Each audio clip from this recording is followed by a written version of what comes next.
From the creators of the original Cheat Sheet Rankings, this is the Fantasy Index Podcast.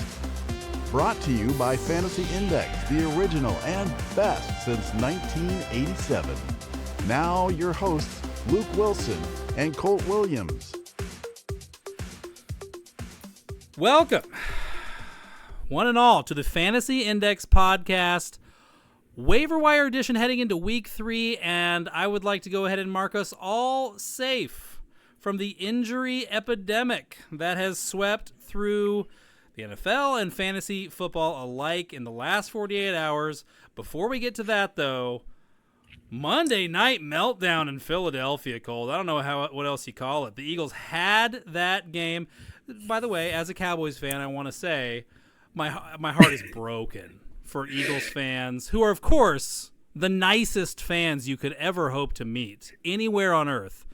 Always well-spoken, never coarse or anyway. The Eagles had the game is effectively over. They're going for the kill. The throw on third down to Saquon Barkley that he cannot corral.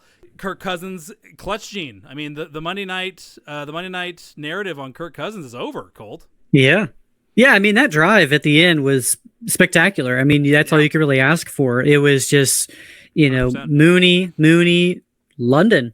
Right. Like they just got him right down the field, and then London tried to spoil the game himself by what was he? I don't know what he was doing. He was doing some offensive gestures towards the crowd. Yeah, if you're on the YouTube, or if you're not, go ahead and check out the YouTube. That's what he did. So yeah, it was kind of a scene. I think it was like a 48-yard point after attempt. Like, wow, okay, nailed it. And then Hurts just threw the game away. Yeah, and then the Hurts interception to seal it. So that was something. What else was something this week? After kind of ho-hum NFL debuts for both of them last week, Marvin Harrison Jr. and Malik Neighbors both go nutso in Week 2. Malik Neighbors has 18 targets for the Giants against the Commanders, and Marvin Harrison Jr. has the super early touchdown against the Rams to get things started, winds up with 2 for the day as the Cardinals just dog walk the Rams. I mean, that was a blowout. And, of course, the Rams, literal injury to insult added as well. But, yeah, what did you think about what we saw from those two guys after kind of a reminder that rookies in general are not to be trusted early on? Are we now trusting Malik Neighbors and Marvin Harrison Jr. in the short term here, or is it going to continue to be peaks and valleys, do you think? Yeah, so Marvin Harrison Jr., I mean, he had 2 touchdowns right off the bat. Yeah. And then the lunging one, that was so spectacular. Just showed his whole skill set. People were calling him slow, and I mean, he got there on like a 60-yard bomb, whatever that was. Turns out it is Tyler's job to get him the ball. It really is. He gets Detroit and Washington next week. I am not benching Marvin Harrison Jr. anymore. I benched him for 1 week for, I think it was like Rashee Rice, so it wasn't like it was a bad option. But yeah, seeing all those points on my bench was a little bit of a bummer. And then Malik Neighbors, if I was Daniel Jones and I wanted to keep my job, that's exactly what I would do. 18 targets is what Malik Neighbors got. Daniel Jones threw the ball 28 times. So I mean, you do the math. It was like a 65, 70% target share that week. That's a lot. That's not sustainable. And then Malik Neighbors, I don't know if you actually got to see that game, but the game was like on the line, and he was going to catch this ball that was just barely out of bounds, not quite Devontae Adams-esque, where he did the little Michael Jackson toe drag swag type of catch. But it was in bounds, and he just dropped it, not lost them the game. I hate saying that, even like the Barkley one. Like, Barkley lost in the game. There's a lot of other plays in the game that could have happened, but yeah, he dropped it. I mean, he had been working all day, so I can't imagine that he wasn't, tired. So the Giants not bringing a second kicker with them to Washington is what lost them that game. Yeah, that was ridiculous. I get why they didn't do that, but I imagine the punter, they probably had some words with him like, hey, do you feel confident with this? And I imagine he's saying yes, but there's a chance where he was saying no. Yeah, that was brutal to watch. I think it was 2 or 3 attempts where they had to just go for it. So, and now we get Giants-Browns next week, which should be just a spectacular display of quarterback play at its finest.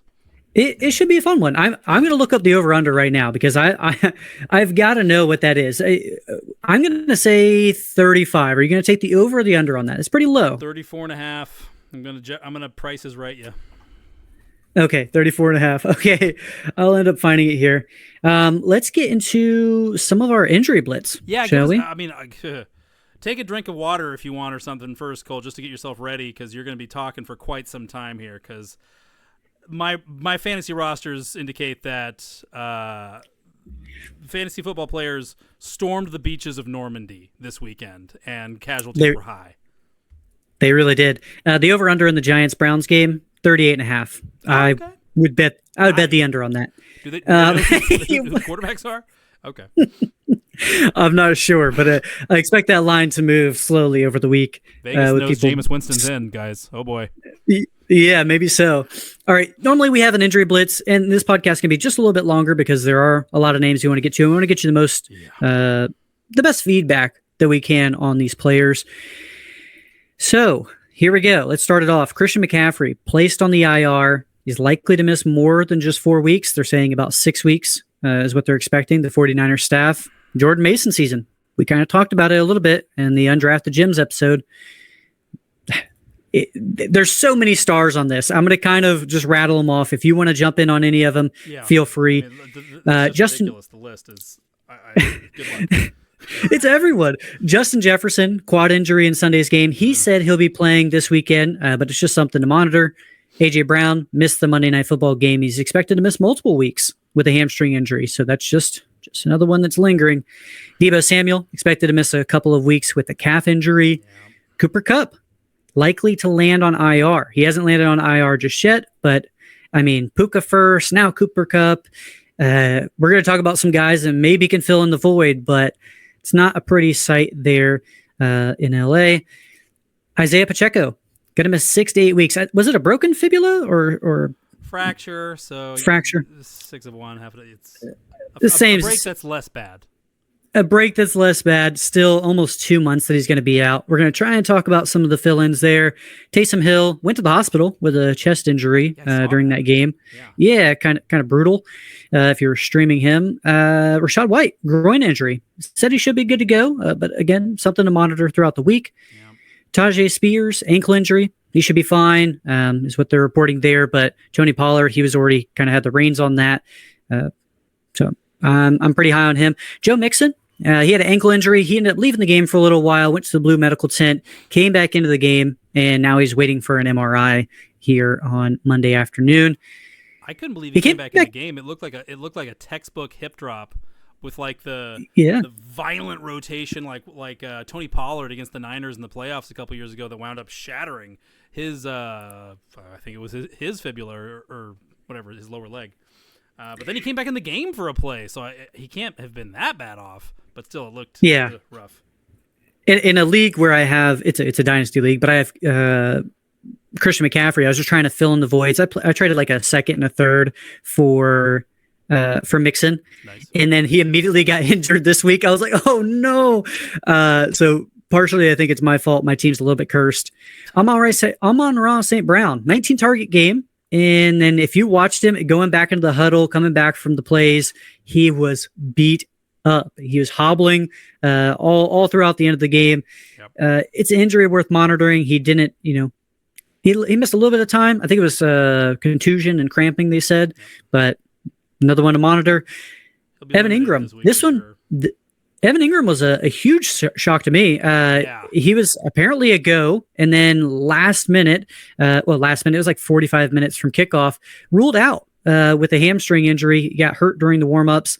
So the biggest thing I'll say about Evan Ingram, one, hopefully your league did good by you if you happened to start him, and maybe you had there's a few different situations where in some of my leagues, the people started them, and it wasn't like one of those ones where you knew he was going to be out. You already been past the hour and a half before, and it's like we ended up letting a guy sub in Greg Dulcich for Evan Ingram, and the league was okay with it. His opponent was okay with it, and the commish was, so we kind of ruled it at that.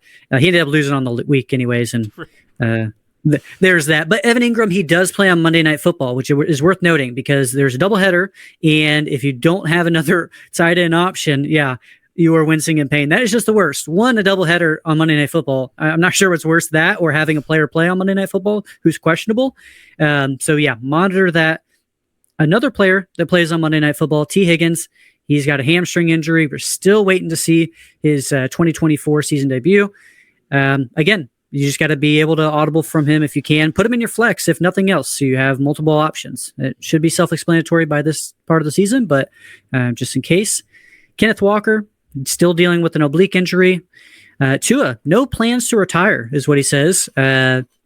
He's in concussion protocol. He's meeting with the neurologist. I would be surprised if he plays this weekend. It's almost certain that Skylar Thompson is going to be the quarterback, if not Tyler Huntley, who they just signed. Hollywood Brown, he's not going to be playing the rest of the season. Chiefs wide receiver who I think never really got anything going. Jordan Addison dealing with the ankle injury. Jake Ferguson, he was almost going to play in week 2. He's dealing with the knee injury. He should be back here in week 3. Raheem Mostert dealing with the chest injury still. Keenan Allen is week to week with his heel. And then David Njoku with a high ankle sprain, likely a multi-week injury. Whew. Let me get some water. Yeah. Jeez. Just finished a half marathon there, bud. Yeah, the Keenan Allen thing is concerning. That's, again, we believe that's the same basic injury that ended Allen's 2023 early. So if he's still dealing with that 10 months later, I don't know how that's. And I mean, whatever. The Bears offense has much larger concerns right now, frankly. But having him back on the field for even lion's share of the snaps certainly wouldn't hurt. I cannot imagine a scenario where the Dolphins are putting Tua back out there anytime soon. I mean, look at the situation this puts them in. Like, if they put him back out there and he immediately gets another concussion, how irresponsible do they look? I mean, it's getting to a situation of like culpability for them, but then also the contract. So yeah, just what a miserable situation. And for Tua too, obviously your heart breaks for the guy. But yeah, I don't see how they can put him out there anytime soon.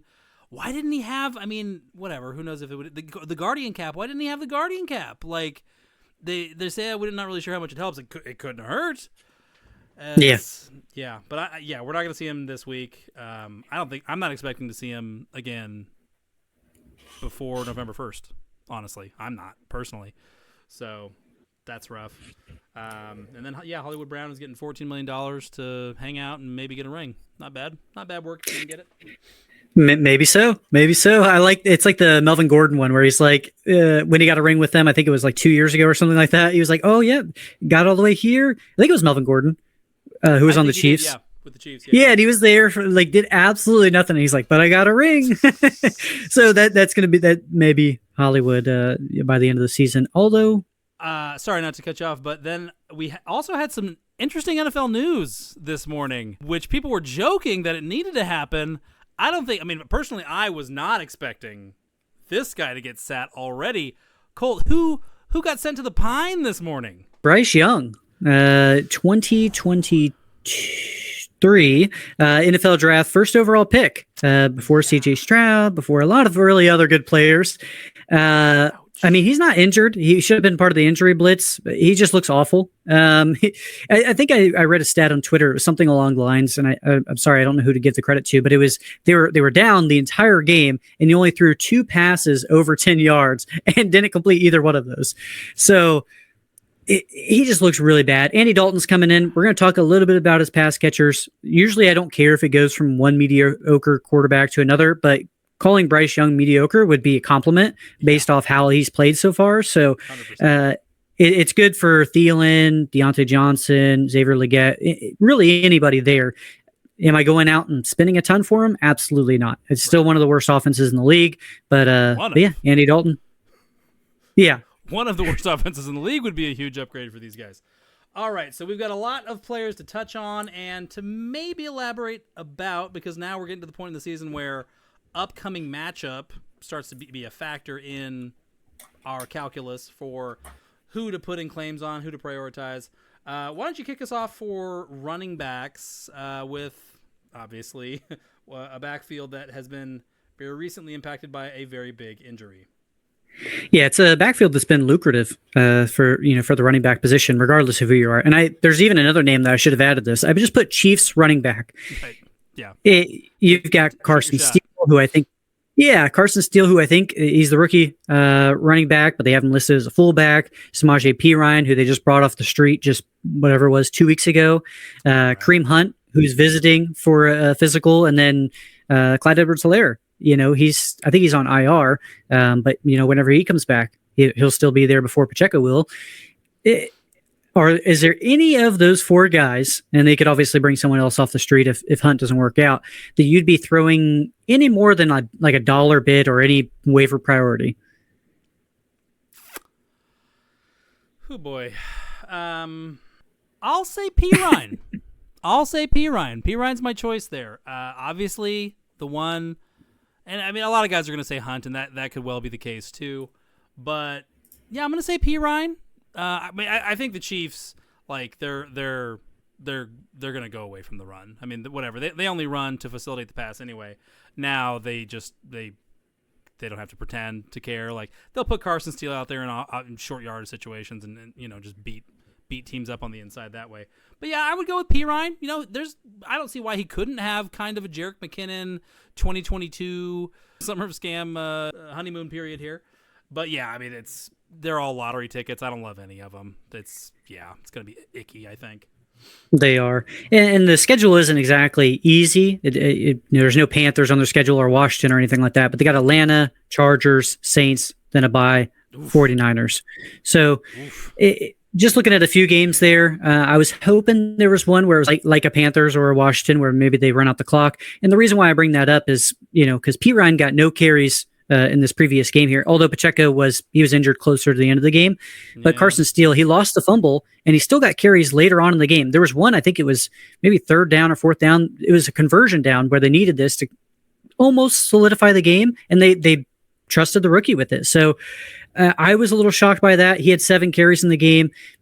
He looked okay. He looked great in preseason. He's the one I would shoot my shot at, but I don't think you're going to be right with any of these guys, but I don't think you're going to be wrong with any of them either. If it's any kind of PPR league, Perine definitely has it. And as a veteran player, he's got that as well. But I 100% agree with you they're probably going to just abandon the run overall. They had Xavier Worthy out there just running end rounds and just trying to get people in these, different types of schemes and just run the ball through the air. So yeah, you're probably right on that one. Rashee Rice to the moon. It could be Rashee Rice to the moon. I mean, talk to us about this other rookie, speaking of Carson Steele, this other rookie running back who splashed with a couple touchdowns in Tennessee yesterday. This is a guy, Braylon Allen, rookie running back for the New York Jets. You may say, well, Breece Hall is the guy. He certainly is. And Breece Hall is what makes that offense move. He's not a fraud like Garrett Wilson. No offense to Garrett Wilson. I know it's some pretty tough words there. But he's worth an ad, in the event Breece Hall were to go down to an injury or anything like that. He's shown flashes, and it's more of a insurance back. If I have Breece Hall, I'd like to have him. If not, maybe I throw him on the end of my bench. But the upcoming schedule looks not too bad. They get to play at home versus the Patriots and the Broncos, both games we would expect the Jets to be up in, and maybe Braylon Allen gets a little bit more run there. Yeah, he's kind of the Jordan Mason. Yeah. Not a lot of backfields. Can you say, we have a clear backup here, and the starting running back is good, and the offense is kind of built to revolve around them. So yeah, Braylon Allen is totally worth stashing, and he's a must if you own Breece Hall. God forbid he should miss any time at all. If you don't have Braylon in reserve, you are going to be hurting. I'm going to run through some running backs that probably were drafted in a lot of leagues or were almost drafted. If they were drafted, probably we're going to start to see them hit the wire now after kind of slow starts. Just to give people a reminder on kind of where I think we both approximately stand on them. So Jaleel McLaughlin is showing as about a 49% own rate in half PPR formats. We like to use half PPR for ownership rates, because it's going to be a little bit higher than that in full PPR. It's going to be a little bit lower than that in standard. And it's been a horrid first 2 games for the entire Denver offense. McLaughlin has not been spared, but just want to, if you're thinking about dropping him or somebody in your league did drop him, let's keep in mind the context here. rookie quarterback under center. Bo Nix has struggled. Sean Payton doesn't seem particularly concerned. Bo Nix doesn't seem particularly concerned. They were asking him, hey, Bo, can you tell us what happened with that interception in the end zone at the end there? And he's like, yeah, I dropped back and I threw it to the other team. Is that a real quote? It's doesn't seem overly concerned with his struggles so far, so I guess that's good. Anyway, you got the rookie under center. Season opener in Seattle. That's gonna be tough for anybody. Okay, I mean that's a rough place to play. We have a lot of Seattle Seahawk faithful in our Fantasy Index family here, so a lot of them know that. And so they start with that and then go home for a Pittsburgh defense that is just tearing people's guts out. I mean, we saw what they did to Atlanta last week. They did every bit and worse to Denver here in week 2. So that's a brutal opening gauntlet. We know the running backs are going to be involved here. Whoever's at the top of this depth chart is fantasy relevant. It's that simple. Eventually they're going to stop having these horrible matchups. Javante's still struggling, guys. Like, Javante is vulnerable here. Jaleel McLaughlin is presumably the nominal pass-catching, preferred option in passing down situations in this offense that is potential money. So if somebody's, chasing, like Braylon Allen or, something that's kind of more of a flavor of the week type guy, McLaughlin is somebody I'm definitely keeping in mind, and I'm hanging on to my shares where I can. Rico Dowdle, Dallas Cowboys, also showing about 49%, also is a guy that I think we're going to see start to trickle back onto waiver wires.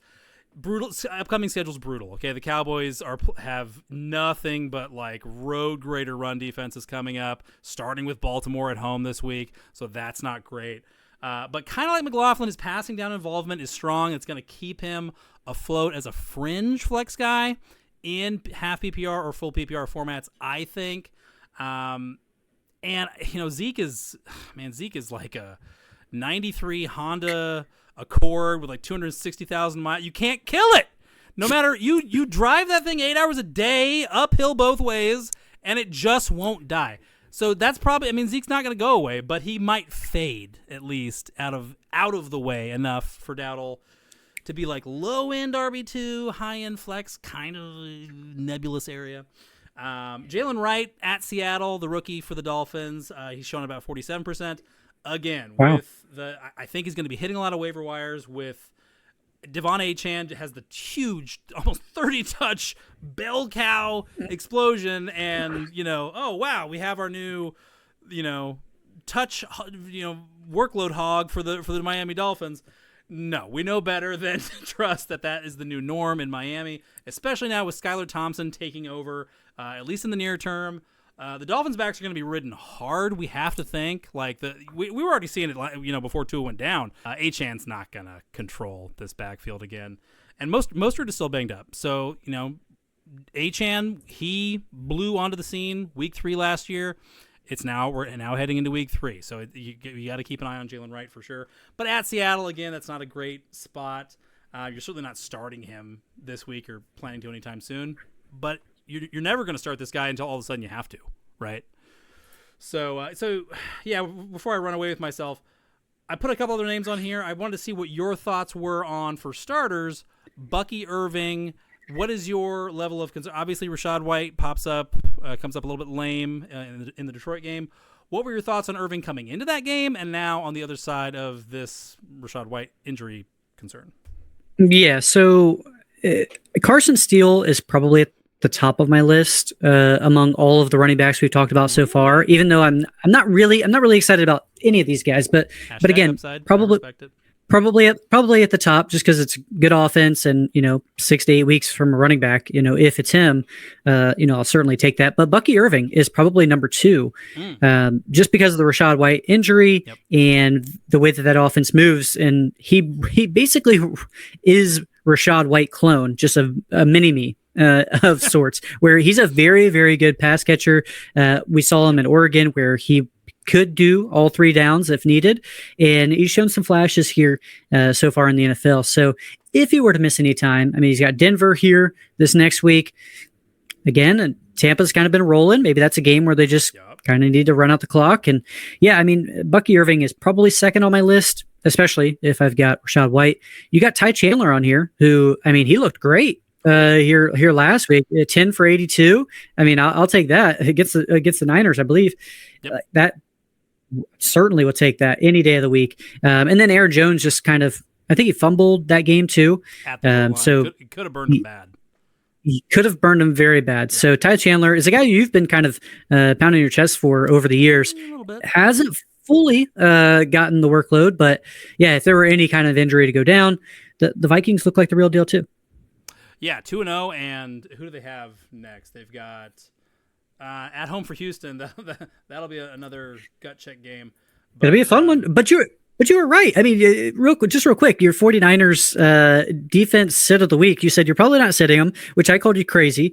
Defense sit of the week. I just got to give you a little kudos. I know we're not on the starts and sits of the week episode, but look at you. I mean, you kind of knew something here, and Sam Darnold just still getting it done. 18 fantasy points in normal 4-point passing touchdown leagues. So he looks great. That's him, number 9 quarterback on the season. J.J. McCarthy is going to get traded to Carolina, and he's going to be their new quarterback. Bryce Young will get traded to Miami. Whoa, we're figuring some stuff out on the fly here, Colt. See, that even made you kind of reel back in your seat for a second. Holy cow.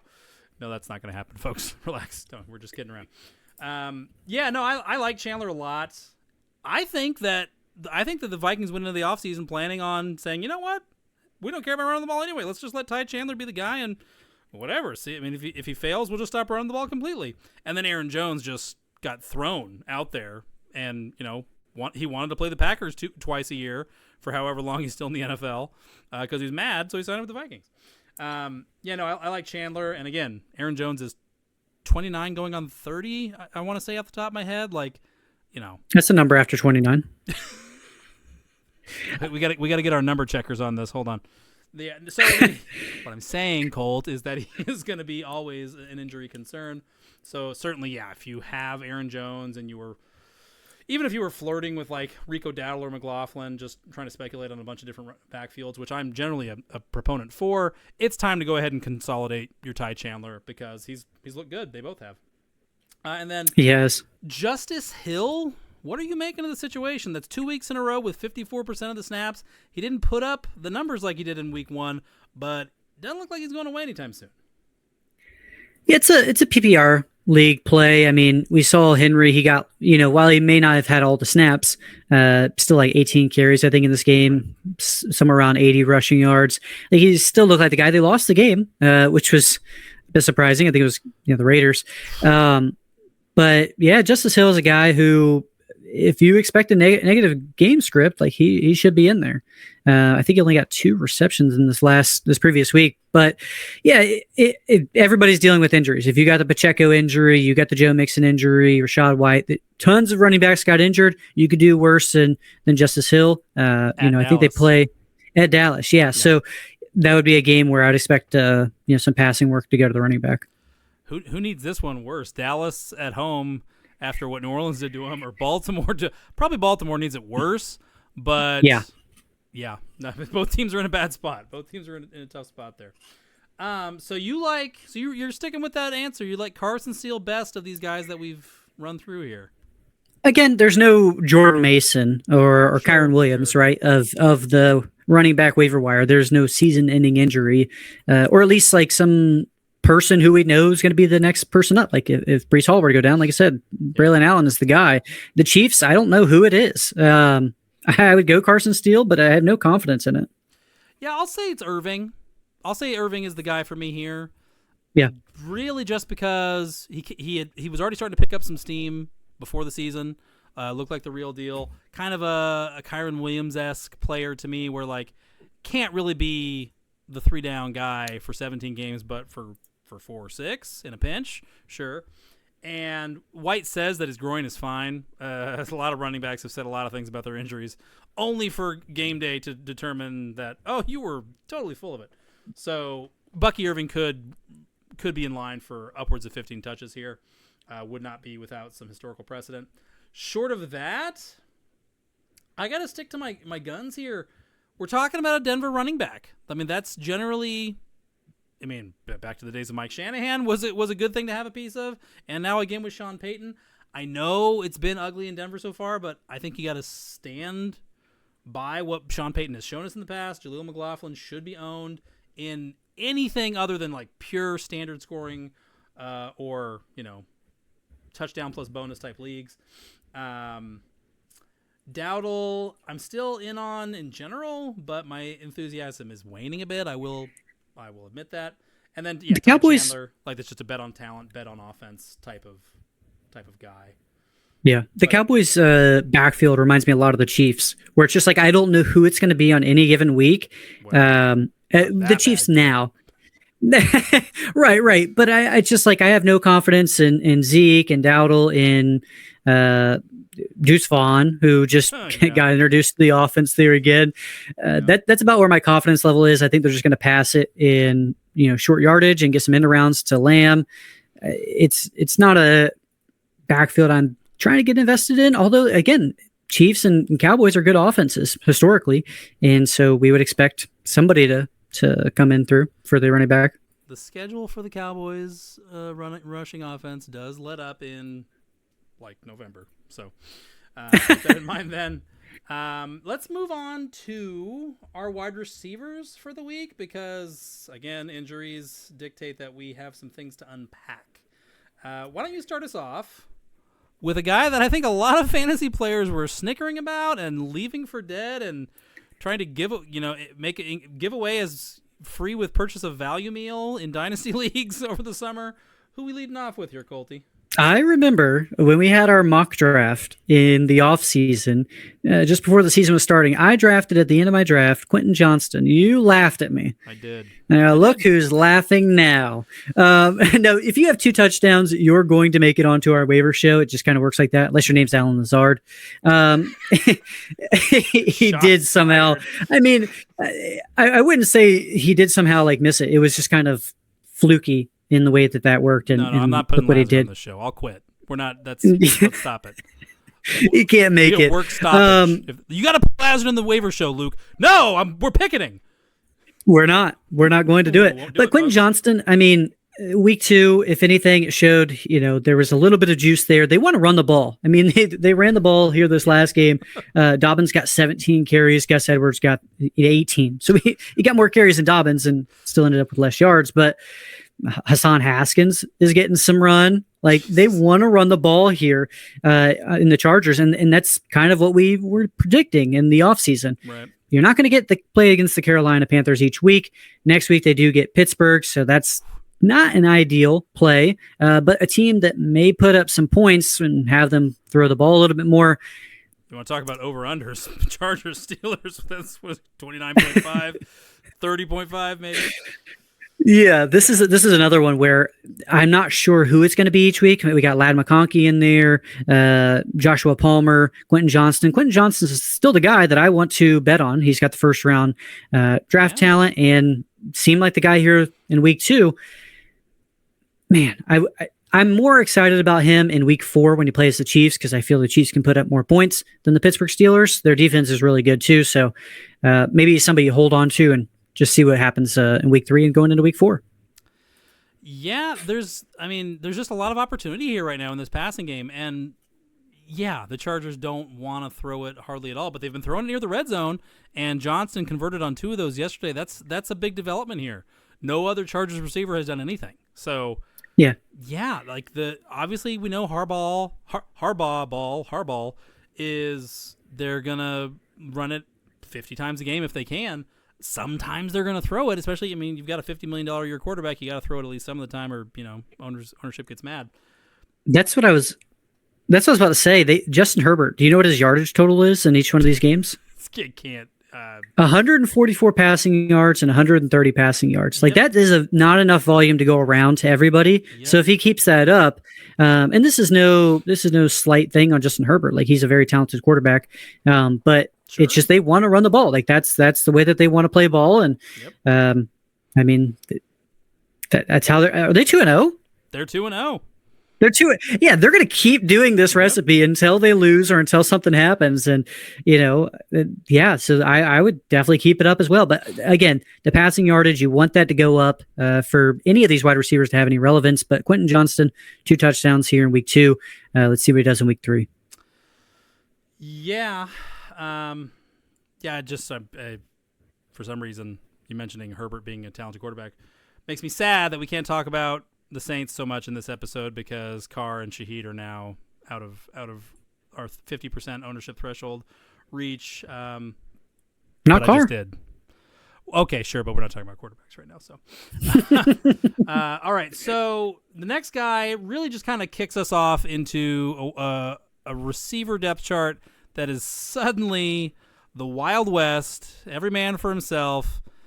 And I'm going to say some things you're not going to like, and we know what's coming. Well, some of the listeners might not. Anyway, why don't you lead us off with Demarcus Robinson?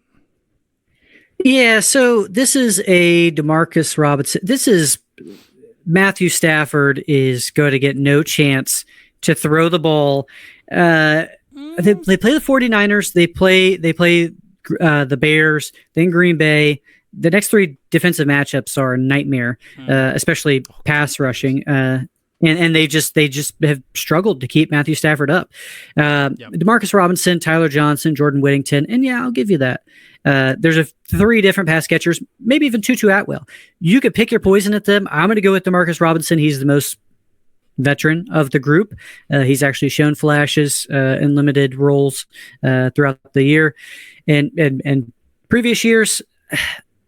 Is there any name? Tell me about Whittington, and if you want to try to sell me on him, you can.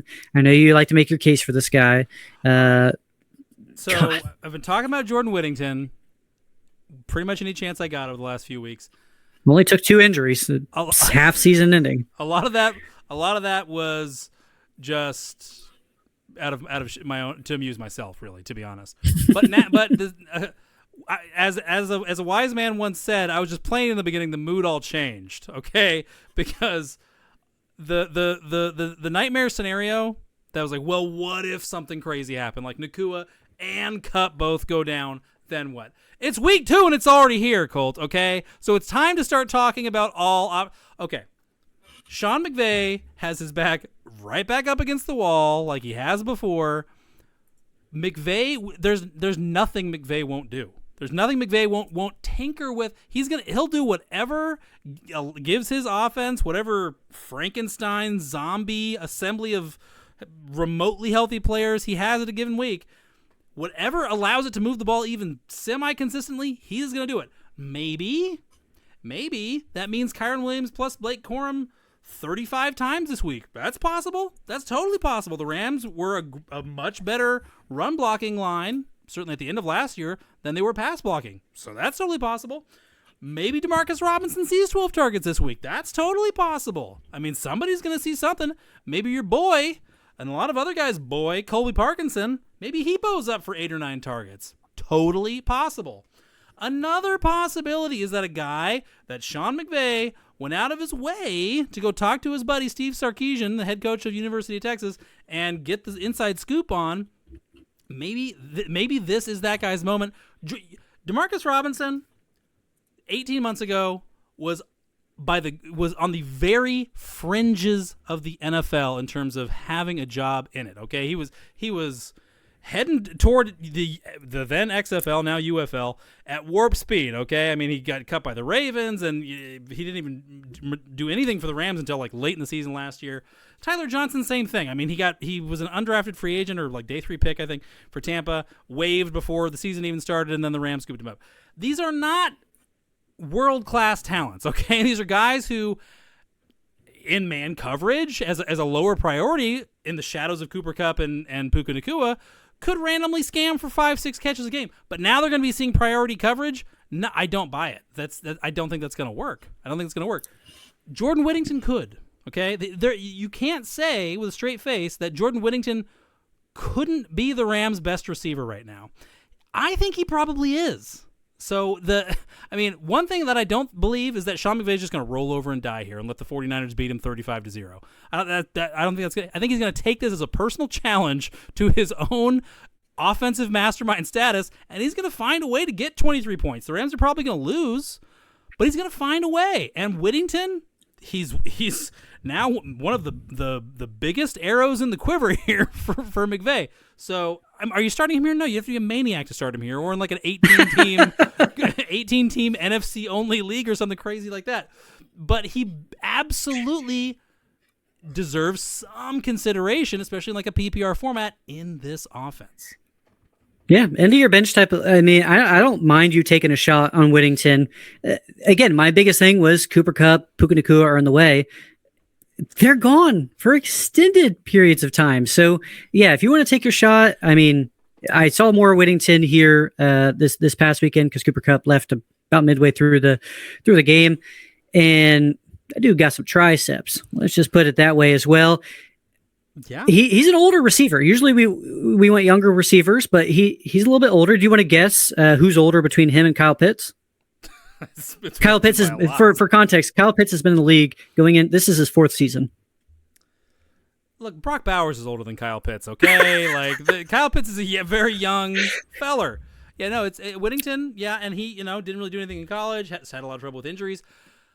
Whittington can actually do some things with the ball in his hands from like a manufactured touch standpoint that Demarcus Robinson, Tyler Johnson, they're not going to be able to do that. I believe we're going to see it now. Like McVay didn't have a choice. He can't force 14 targets into Demarcus Robinson's hands. I mean, he can, but 10 of them are going to hit the turf because he's Demarcus Robinson. So, yeah, I think you got to have Whittington on your roster in any league where you're flooded your IR with injuries and you're desperate for some sort of. Jordan Whittington could come out and give us 16 fantasy points this week. Why couldn't he? He could also give us 0. I could see what's going to happen. Yeah, but yes, as you mentioned, if you got a wild card in your pocket, you might as well go ahead and throw it out there and see what you got. Demarcus Robinson. Upside. #upside.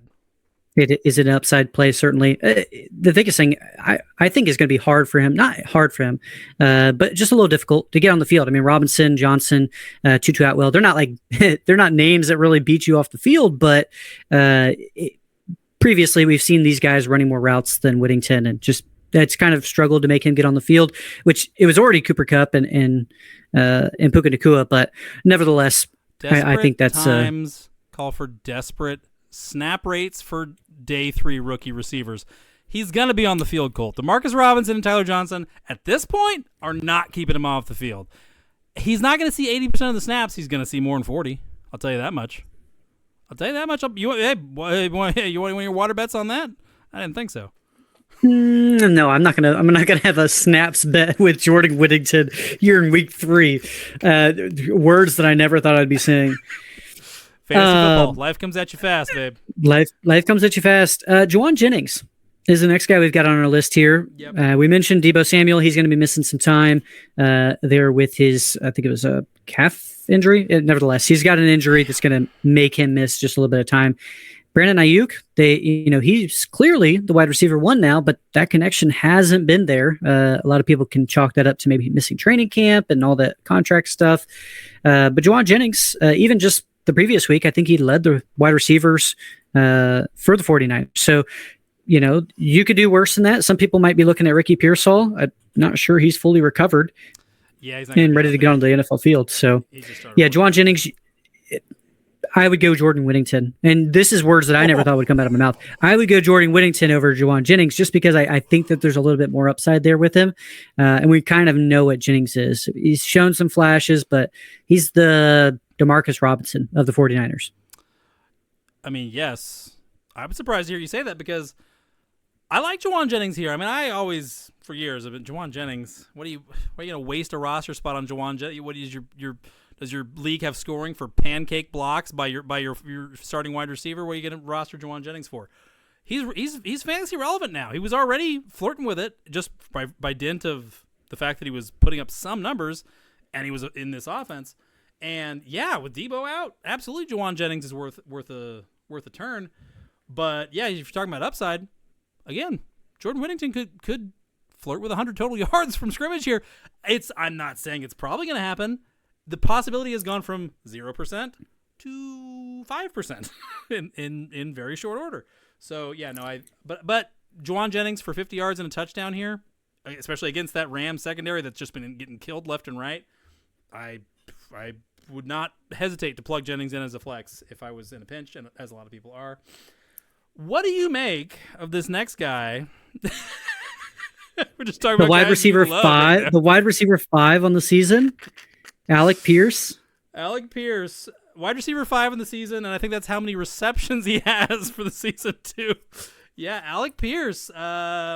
Is he? Are you trading? Are you trading DJ Moore for him, Colt? Or are you trading Michael Pittman for him, his teammates? I mean, Alec Pierce historically has been a cardio guy. He's had 1 or 2 games every single year. It's always a deep ball, and that's what that's what Anthony Richardson does.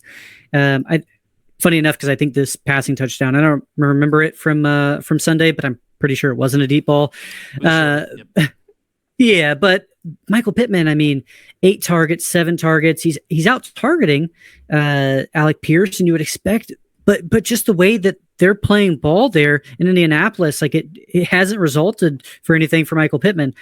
Typically, I like to go with where are the targets, because that's usually where the receptions are, and it's a little bit more reliable.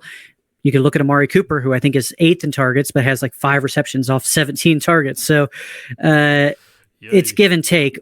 But yeah, I really do not know what to make of the Colts wide receivers. I saw somebody in my league pick him up last week after his 2-touchdown blow-up game, and I was like, I'd really like to have Adonai Mitchell more than that. And then, come out there, Adonai Mitchell has a big reception, but that's really it. It's either if you don't get the touchdown with these things, it's usually not worth a lot here for the Colts wide receivers. So I'm still staying away, but he's got to be rostered. Absolutely. Has to be rostered. He's out there for every single play. So yeah, it's gross, obviously, because we know he's the 3rd best receiver here at best, probably the 4th best. Like I'm not a big Josh Downs guy, but come on, the way he's the wind is up. blowing in the NFL, those types of guys have a place, have value. But it's the only thing that's working. The Michael Pittman connection, who is still 9th in the NFL in target share as of at press time, which is good. It's not clicking. Adonai Mitchell, brutal drop against the Packers, really hurt him. So, but he keeps getting open, so they're not going to mothball him. Pierce is the one thing that's working. I think he's going to keep seeing 2 or 3 balls a game. And with the way Anthony Richardson can rip the vertical ball, do you feel super confident in it? No, but like as a poor man's Rashid Shaheed play, you could do a lot worse right now. You could. So that's a great comp. That's kind of how it feels. And yeah, you certainly want to trade him if he gives us another 150 or something crazy like that this week. Which I don't even know who the Colts have. Oh, they're at home for the Bears. The Bears and then Pittsburgh after that. Yeah, it's probably not going to. Well, against the Bears, it could. Again, it's like DK Metcalf, right? I had him as my sit of the week, but it just takes one big play for some of these wide receivers to do it. And Alec Pierce is that deep threat guy, and Anthony Richardson seems to want to target him. What I'm saying though is, if he does it again, it's time to start trying to get him traded. Like go trade him for like. I don't know, whatever, Christian Kirk, like somebody, be reasonable. Don't go asking for like Chris Olave or something crazy like that.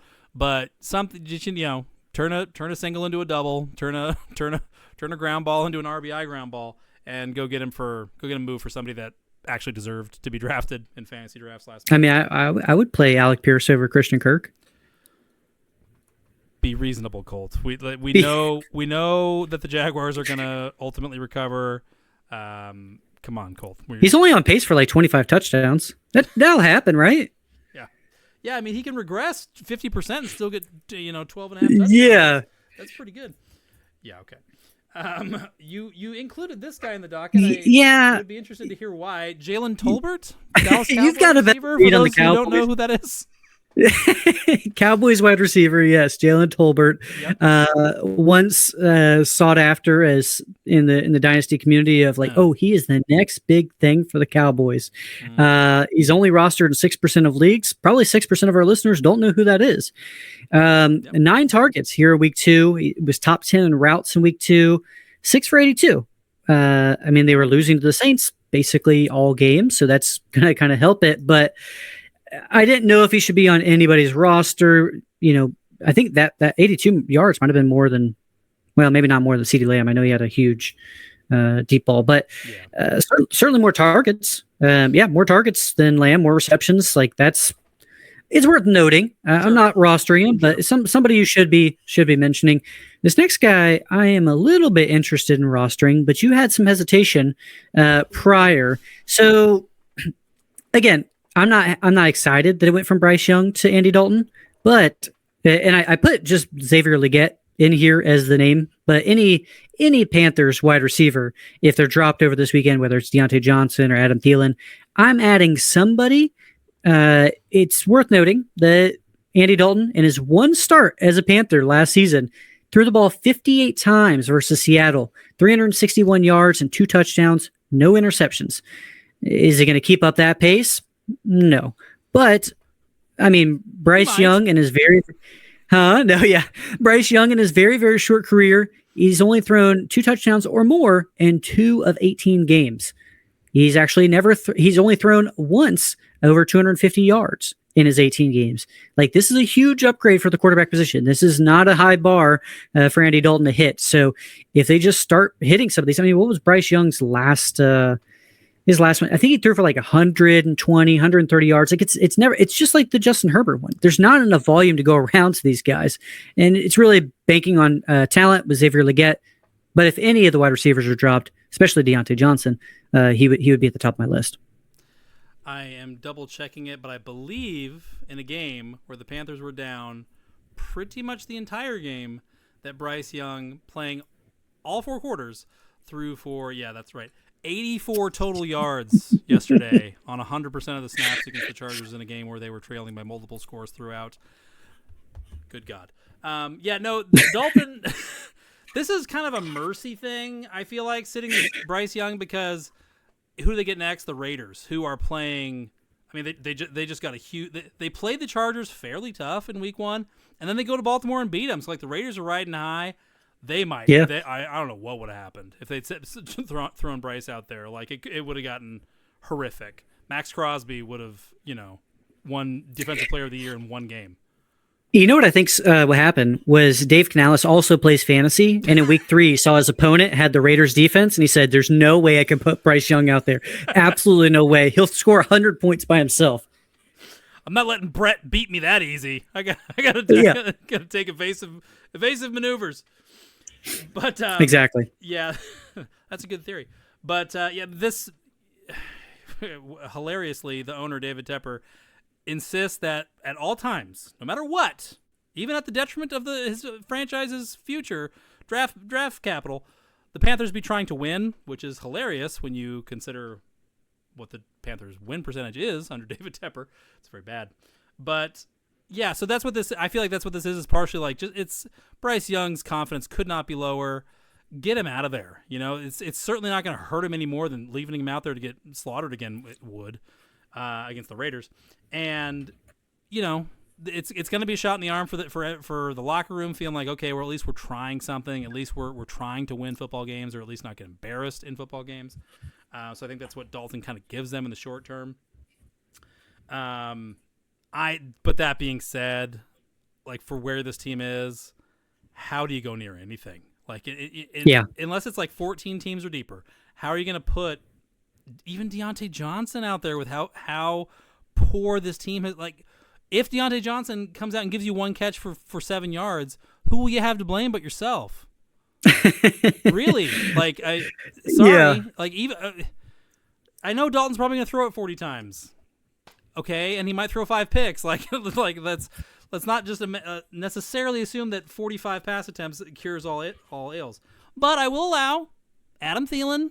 He exploded with Dalton under center against Seattle week 2 or week 3 last year. Somewhere around there, yeah. That kind of kicked off his big renaissance run there as a pseudo wide receiver 1 in fantasy for like 6 or 7 weeks. So I could see it there. I could see it. But, personally, like, you got to be, again, winged pretty bad by the injury bug that's ripping through the league right now to get that cute, because this is the worst offense in football, and they have the worst morale in football, which again is part of why I think that the Dalton move even has to get made there, is to keep the vets from being like, all right, well, I'm just going to be on my phone. on the field, like checking my Instagram, like LOL, I play for the Panthers. Like you don't want that. It's kind of what happened to the Commanders down the stretch last year. So anyway, I digress. Tight end waivers, Colt. Who do we got? Do we have any Patriots that we can offer up to folks to help them out with their tight end blues? We actually have a current Patriot and a former Patriot. We're gonna go with Hunter Henry. He's owned in 22% of leagues. 11 targets here in week 2 for 109 yards. For context, Jacoby Brissett threw for 149 yards, so he almost had all of it. Again, chasing, it's so hard because this is more of they have no one else at wide receiver, and it is kind of hard. They get the Jets and they get the 40. Receivers have 12 receptions so far in 2 games total. Is it hard? I'm not sure it's that hard. Yeah. Right now. So yes, Hunter Henry is more of a necessity. He is kind of what keeps the offense moving. He also did basically nothing there in week 1.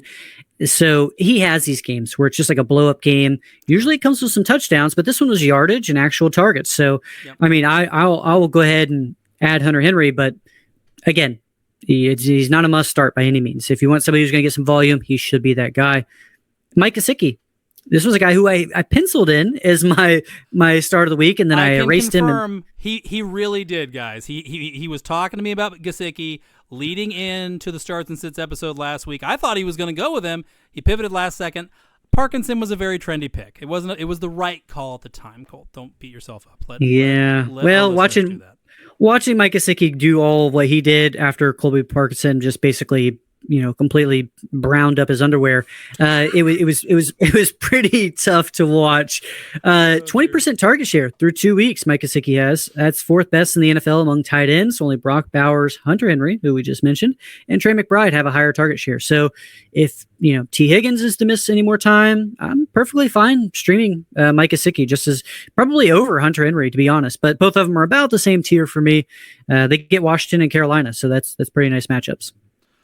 Bigger takeaway is, are we starting all tight ends against the Chiefs until further notice? I mean, they've been ripped apart by Likely and Gesicki in 2 weeks to start the season. I don't know what that's about, but yeah, who do the Chiefs even have next? I'll start their 3rd string tight end. They have Kyle Pitts, but if they had Jonnu Smith still on the Falcons, then I would do that. They play against Atlanta. Smash spot for Pitts. Oh my gosh.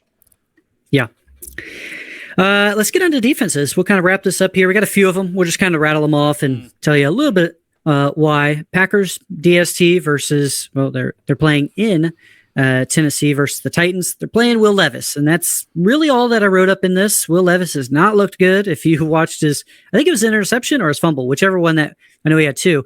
But whatever he had there last week where he was just kind of throwing it backwards, I think it was actually just a backwards pass, and it just went to somebody else. So, yeah, that one was he's not looking great. And the Packers defense actually is looking pretty good. They've shown some flashes there.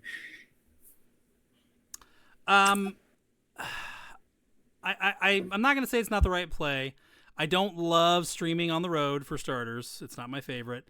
And I do just want to point out, because it's Tuesday, which is fantasy nerd data unpacking day in fantasy season.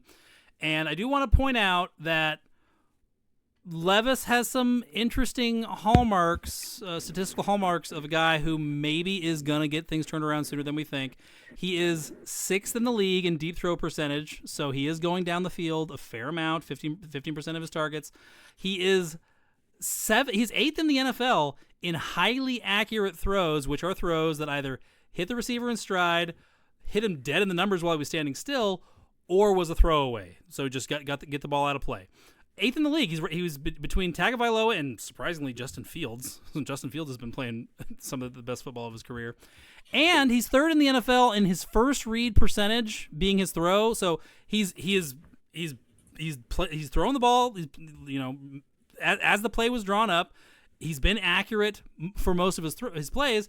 But yes, he's also turnover worthy throw percentage. He's 26th in the league. 7.8% of his throws have been turnover worthy. So he's good, except for when he is a complete idiot. Now, Titans head coach Brian Callahan has not been shy about getting on him publicly about it in both times. Against the Bears, he was nice about it. Earlier today, he was much less nice about it. He's like, yeah, I think Will Levis might have cost us the game against the Jets. I was really annoyed about it.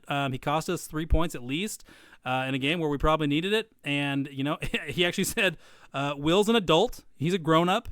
He knows better. So just like a backed it up over him. A disappointed dad that his son just got laid off from the factory for drinking on the job again. So it's anyway. I when I saw that data, I was like, yes, I'm a little Levis pilled. I'm a little Levis biased, but considering all the numbers are bad for Caleb Williams, Bryce Young, all the guys who are really also struggling, Levis kind of stood out. So what I'm saying is, it won't surprise me if he levels out here a bit against the Packers. But yeah, a couple turnovers is definitely possible. Since we're talking about attacking him with a stream of a middle-of-the-road defense. I got you. Let's talk about another middle-of-the-road defense. Colts, you just talked about Caleb Williams. They're playing at home versus the Bears. Yeah. Caleb Williams just hasn't really put it all together just yet. I think he will. I don't think it's, we're not abandoning ship just yet on Caleb Williams, but Sure. The offensive line for the Bears is in shambles. He's tied for first in the league with Minshew for the most sacked quarterback in the NFL through 2 weeks. And he has the 33rd best quarterback rating in the NFL, which there are 32 starting quarterbacks. You've got Malik Willis and Skylar Thompson ahead of him. Only person below him who's a starting quarterback is Bo Nix. So, yeah, I think the Colts are somebody you could start against the Bears, but again, we're talking about Bo Nix, so let's talk about the Bucs defense. They're playing Bo Nix. He has thrown the most interceptions in the league with 4 in 2 games. He has 0 passing touchdowns. He's averaged less than 200 passing yards per game. Like, these are things where even if he doesn't make a turnover, which he's a rookie quarterback against what we would consider an okay defense, a veteran defense, like, he's going to make mistakes, and that just kind of happens. But just the low passing volume that we've seen and the fact that he's getting no passing touchdowns just kind of elevates their floor for the Bucs defense. And the Seahawks at Dolphins, we're talking about them just a little bit with Skylar Thompson at quarterback. If that's exactly how it plays out, then that's really all we got to say for the Dolphins there. But I probably got Bucs at the top of my list. I feel most confident with them versus the Broncos. Broncos starting right tackle Mike McGlinchey is also going to be out after the game against the Steelers week 2 for at least 3 weeks. He might wind up on IR, MCL sprain. One of their better offensive linemen came over from the Niners free agency a year ago. So that doesn't help. And then, yeah, I don't know why Denver ever has to play in Florida in September. That's just not fair when you summer at altitude to then have your first game out, outside of elevation be in that super high. I mean, it's going to be a conditioning nightmare type of situation for them as well. Denver goes to Miami week 2 last year. We all know what happened there, 70-20. So yeah, the Bucs are a screaming start here, especially, they're riding high after the Detroit win. Caleb has been bad, but he also hasn't had any help. His first read percentage is outside the top 20. So the plays just aren't developing the way that they're supposed to either. So that kind of points to Shane Waldron maybe being part of the problem. But yeah, he's been inaccurate. He's been running for his life. The Colts defense probably has an okay day here. I'm not super stoked about it because this is still a talented team. And if the Packers can run for 260 on the Colts like they just did with Malik Willis under center, I'm not sure that I necessarily want to go after Caleb Williams here, but they're at home, so I get it. My preferred option of the bunch is for sure Bucs at home for the Broncos. Let's move on. We'll wrap it up here. Quarterback stream of the week candidates. The first guy we're going to talk about is not a stream of the week. I think he's somebody that should be picked up in almost every single league. We're talking about, of course, the guy who is number 3 in fantasy points. I think Jalen Hurts just passed him here with Monday Night Football. But Derek Carr, he has been very efficient. He has been kind of lights out. He had 11 completions on Sunday, and he had 243 passing yards, 2 touchdowns through the air, another on the ground. Pretty good. And now he gets the Eagles, who aren't scary to opposing quarterbacks.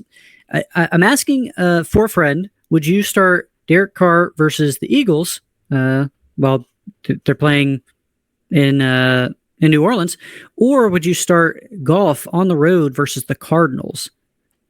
I think Derek Carr is the number one start in fantasy football this week outside of Josh Allen. That's how I feel about it. I mean, with how this offense is playing right now, how could you not start him? He has been. It has all been that good. Okay, they are leaps and bounds ahead of every other offense. 22 yards per completion against the Cowboys, folks. He's averaging like 12 yards per attempt. Like, is this going to last? No, but while it is going, you would be an idiot not to want a piece of this. The Eagles might hang with them, and God knows, I mean, Saints might score 50. So, yeah, no, a Carr smash start for as long as the good times keep rolling. For me, yeah, the Eagles don't scare me. Not certainly not at home. Yeah. And then another guy here. This is a little bit of a deeper play, but I figure we got to mention him. We got to tend to some of the deeper leagues too. Kirk Cousins. He's owned in less than half the leagues. He just had that game-winning drive against the Eagles secondary. Everybody saw that game in prime time. He gets the Chiefs in Atlanta. So the Chiefs, they've allowed the second most fantasy points to quarterbacks so far in the season, and second most passing yards. So Kirk Cousins, we were talking about offenses early or last podcast on are we in, are we out? I was a little bit worried about the Falcons, but it was all based off Kirk Cousins.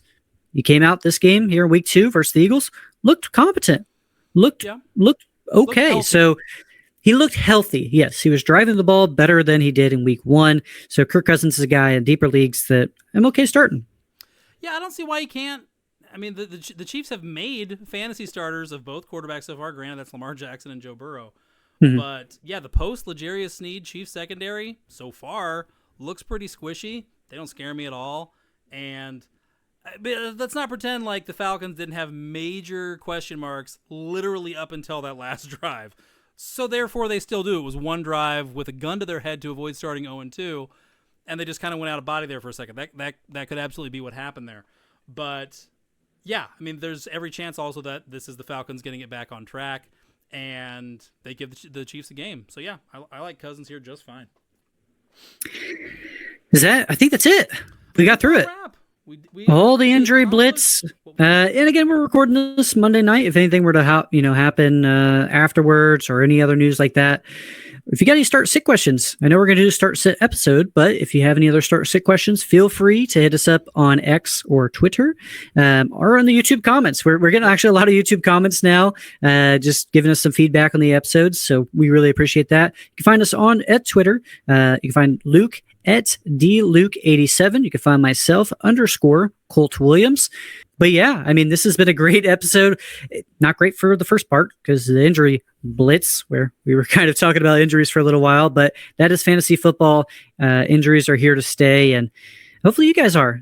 Come back on Thursday morning for our starts and sits episode.